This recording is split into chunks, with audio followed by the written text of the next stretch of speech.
Breaking news చూస్తున్నారు. బండి సాయి భగీరథ్ కేసులో కీలక పరిణామం చోటు చేసుకుంది. 10 మంది భగీరథ్ స్నేహితులపై కేసు నమోదైంది. మైనర్పై అఘాయిత్యం చేసినప్పుడు భగీరథ్ ఫ్రెండ్స్ అక్కడే ఉన్నట్లు బాధితురాలి తల్లి కంప్లైంట్ చేశారు. కేసులో రాజీ కుదిర్చే ప్రయత్నం చేసిన 10 మంది భగీరథ్ ఫ్రెండ్స్ డీటెయిల్స్ని పోలీసులకు అందించారు మైనర్ బాలిక తల్లి. బాధితురాలి తల్లి ఫిర్యాదు ఆధారంగా 10 మందిపై కేసు నమోదైంది. ఇవాళ రేపు ఒక్కొక్కరికి వరుసగా నోటీసులు వెళ్లే అవకాశం ఉంది. బండి భగీరథ్ ఫ్రెండ్స్ను విచారించబోతున్నారు పోలీసులు. పాక్సో కేసులో ఇప్పటికే 14 మంది ఇన్ఫ్లుయెన్సర్లపై కేసు నమోదైంది. బాధితురాలి డీటెయిల్స్ బహిర్గతం చేసినందుకు, అంటే ఆ బాధిత బాలిక డీటెయిల్స్ని బయటపెట్టినందుకు పోలీసులు యాక్షన్లోకి దిగారు. దానికి సంబంధించిన బిగ్ బ్రేకింగ్ న్యూస్ చూస్తూ ఉన్నారు. అనదర్ బిగ్ బ్రేకింగ్ న్యూస్, బండి సాయి భగీరథ్ కేసులో కీలక పరిణామం చోటు చేసుకుంది. బండి సాయి భగీరథ్ కేసులో కీలకమైన పరిణామం ఇది. 10 మంది భగీరథ్ స్నేహితులపై కేసు నమోదైంది. మైనర్పై అఘాయిత్యానికి పాల్పడినప్పుడు భగీరథ్ ఫ్రెండ్స్ అక్కడే ఉన్నట్లు మైనర్ బాలిక తల్లి కంప్లైంట్ చేశారు. సో ఆ విజువల్స్ మీరు చూస్తున్నారు. అందులో ఒకరి విజువల్ మీరు చూడొచ్చు. సో ఇప్పుడు ఒక్కొక్కరిగా ఆ డీటెయిల్స్ బయటపడుతున్నాయి. ఆ విజువల్స్ మీరు చూడొచ్చు. బండి సాయి భగీరథ్ ఫ్రెండ్స్లో ఒకరు, ఆ 10 మందిలో ఒక వ్యక్తి ఇదిగో ఇతగాడే. అటువంటి దుర్మార్గం జరుగుతూ ఉంటే వాళ్ళు అక్కడే ఉన్నారు. కనీసం ఆపే ప్రయత్నం చేయలేదు అనేది ఆ బాలిక తల్లి కంప్లైంట్ ఇచ్చిన సందర్భం. ఇప్పుడు ఒకరు కాదు, ఇద్దరు కాదు, ఆ 10 మంది డీటెయిల్స్ని కంప్లీట్గా బయటకు లాగుతారు. ఒక్కొక్కరిగా విచారణ జరిగిన తర్వాత ఇంకా విస్తుపోయే నిజాలు బయటపడే అవకాశం ఉంది. అటువంటి దుర్మార్గానికి పాల్పడుతూ ఉంటే వీళ్ళు ఇంకా సహకరించారా? సాధారణంగా సినిమాలో చూస్తూ ఉంటాం, ఇటువంటి దుర్మార్గపు ఘటనలు జరిగినప్పుడు వెనకాల మరికొంతమంది వాళ్ళకి మరింత సహకారం అందించేలా ప్రగల్భాలు పలుకుతూ ఉంటారు. అటువంటి పాత్ర ఏమైనా ఉందా, లేకపోతే ఇంకా పాత్రలు ఏమైనా ఉన్నాయా? ఇవన్నీ కూడా డీటెయిల్గా ఇన్వెస్టిగేషన్లో బయటపడే అవకాశం ఉంది. ఒకసారి మా ప్రతినిధి ఇన్నారెడ్డి అప్డేట్స్ అందించేందుకు సిద్ధంగా ఉన్నారు. ఇన్నారెడ్డి దగ్గరికి వెళ్ళే ప్రయత్నం చేద్దాం. But before that, A visual మీరు చూడడం జరుగుతోంది ఈ ఘటనకు సంబంధించి? చెర్లపల్లి సెంట్రల్ జైల్, అక్కడ ఎటువంటి పరిస్థితి? ఒకసారి ఆ వీడియో చూద్దాం.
మన దగ్గర ఒక సామెత ఉంటుంది, ఇంత బతికి తర్వాత ఏం జరిగిందని చెప్పి. ఒక తండ్రి ఒక హోదా ఇచ్చిన తర్వాత గ్రీడ్, ఈ పదం ఇక్కడ గట్టిగా వాడచ్చు. బహుశా దీనికి మించింది ఏమైనా ఉంటే తెలుగులో దీనికి అర్థం అంటే దాదాపుగా దురాశ, లేకపోతే అత్యాశ. గ్రీడ్. తండ్రి ఒక ఉన్నత స్థానంలో ఉన్న తర్వాత ఆ తండ్రి పేరుని ఇంకా ముందుకు తీసుకువెళ్ళారు. పొలిటీషియన్స్లో చాలామంది ఉన్నారు. అఫ్కోర్స్ వాళ్ళ బ్యాక్గ్రౌండ్ గురించి తర్వాత మాట్లాడుకోవచ్చు, అది good or bad, worst or best. కానీ greed. Bhagirath, you have to watch this video. ఈ స్టోరీ మీరు చూడాల్సిందే. ఎందుకంటే తండ్రి అంత ఉన్నత స్థానంలోకి చేరుకున్న తర్వాత, ఒక కార్పొరేటర్ స్థానం నుంచి మొదలుపెట్టి కేంద్ర మంత్రిగా వెళ్ళిన తర్వాత ఏమైంది ఈరోజు?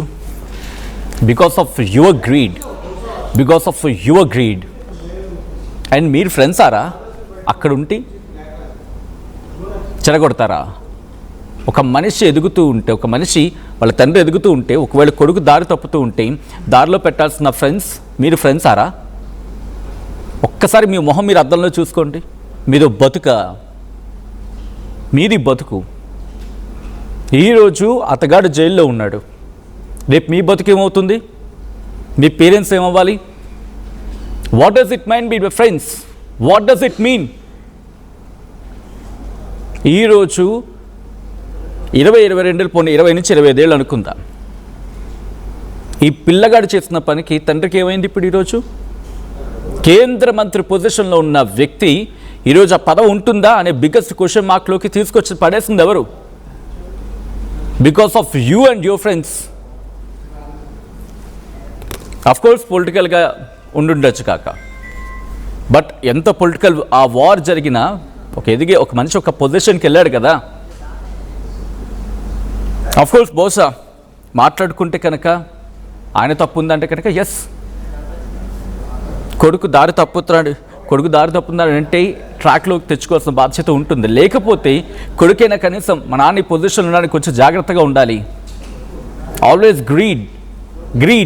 గ్రీడ్ ఎంతటి డిజాస్టర్కి లీడ్ చేస్తుందో బెస్ట్ ఎగ్జాంపుల్ ఈరోజు భగీరథ్ మీరు. And I don't want say మీరు, బికాస్ ఈరోజు ఆ మైనర్ బాలిక తల్లి కంప్లైంట్ చేసిన ప్రకారం చూసుకుని ఇన్వెస్టిగేషన్ జరుగుతున్న ప్రకారం ఒక్కొక్క డీటెయిల్స్ బయటకు వస్తూ ఉంటే నువ్వు చేసిన తప్పుకి ఈరోజు నీ తండ్రి కదా. అండ్ ఈరోజు నీ జీవితం ఏమవుతోంది? నేను చికెన్ తినను మానేయి, పాలు బ్రెడ్ తింటాను తిను. అండ్ డీటెయిల్గా మాట్లాడుకుందాం. మా ప్రతినిధి ఇన్నారెడ్డి అప్డేట్స్ అందించేందుకు సిద్ధంగా ఉన్నారు. ఇన్నారెడ్డి, ప్రజెంట్ ఏంటి పరిస్థితి? At the same time investigation ఎంతవరకు వచ్చింది? మరి ముఖ్యంగా నేను చికెన్ తినను పాలు బ్రెడ్డే తింటానని చెప్పి జైల్లో బెట్టు చేస్తున్నాడా, లేకపోతే కాస్త ముభావంగా ఉంటూ ఉన్నాడా, లేకపోతే పశ్చాత్తాపం ఉందా? ఏం జరుగుతుంది? ఏమైనా డీటెయిల్స్ ఏమైనా బయటకు వస్తున్నాయా డీటెయిల్గా? యా సచిన్, మీరు చెప్పింది కరెక్టే. ప్రస్తుతం అయితే మాత్రం జైల్లో వెళ్ళిన తర్వాత అతనికి పరిస్థితి అంటే ఊహించిన పరిణామాలు ఎదుర్కొన్నప్పుడు డెఫినెట్గా ఒక మనిషిలో ఒక డిప్రెషన్ అనేది కలుగుతూ ఉంది. ఇప్పటి వరకు కూడా తన తండ్రి పేరు చెప్పుకొని లైఫ్ని ఎంత ఎంజాయ్ చేశాడో అంతకు మించి ఇప్పుడు డౌన్ఫాల్ స్టార్ట్ అయింది. ఎప్పుడైతే ఒక అమ్మాయి జోలికి వచ్చాడో దానికి సంబంధించి జరుగుతున్న పరిణామాలన్నీ కూడా నన్ను ఎవరు ఏం చేయలేరు, నన్ను టచ్ కూడా చేయలేరని చెప్పని ఎంతగా వెర్రవీగాడో ఈరోజు జైలు పాలైన విధానం చూస్తే అతను ఊహించిన పరిణామం కాబట్టి ఒక రకంగా అతను డిప్రెషన్లోనే ఉన్నాడు. తర్వాత అంటే అంతకుముందు ఉన్న బాడీ లాంగ్వేజ్కి ఇప్పుడు జైల్లో ఉన్న బాడీ లాంగ్వేజ్కి చాలా తేడా ఉందని చెప్పి కూడా అధికారులతో మాట్లాడినప్పుడు చెప్తున్న పరిస్థితి. ఆయన నిన్న నాన్ వెజ్ ఫుడ్ పెట్టినా తినకుండా నేను క్యాంటీన్ నుంచి బ్రెడ్ను తర్వాత పాలు తెప్పించుకున్నట్టు తెలుస్తూ ఉంది. మీరు ఒక మాట అన్నారు సచిన్, ఎవరైనా సరే ఒక వ్యక్తి యొక్క వ్యక్తిత్వం బయటపడాలంటే వాళ్ళ స్నేహితులతో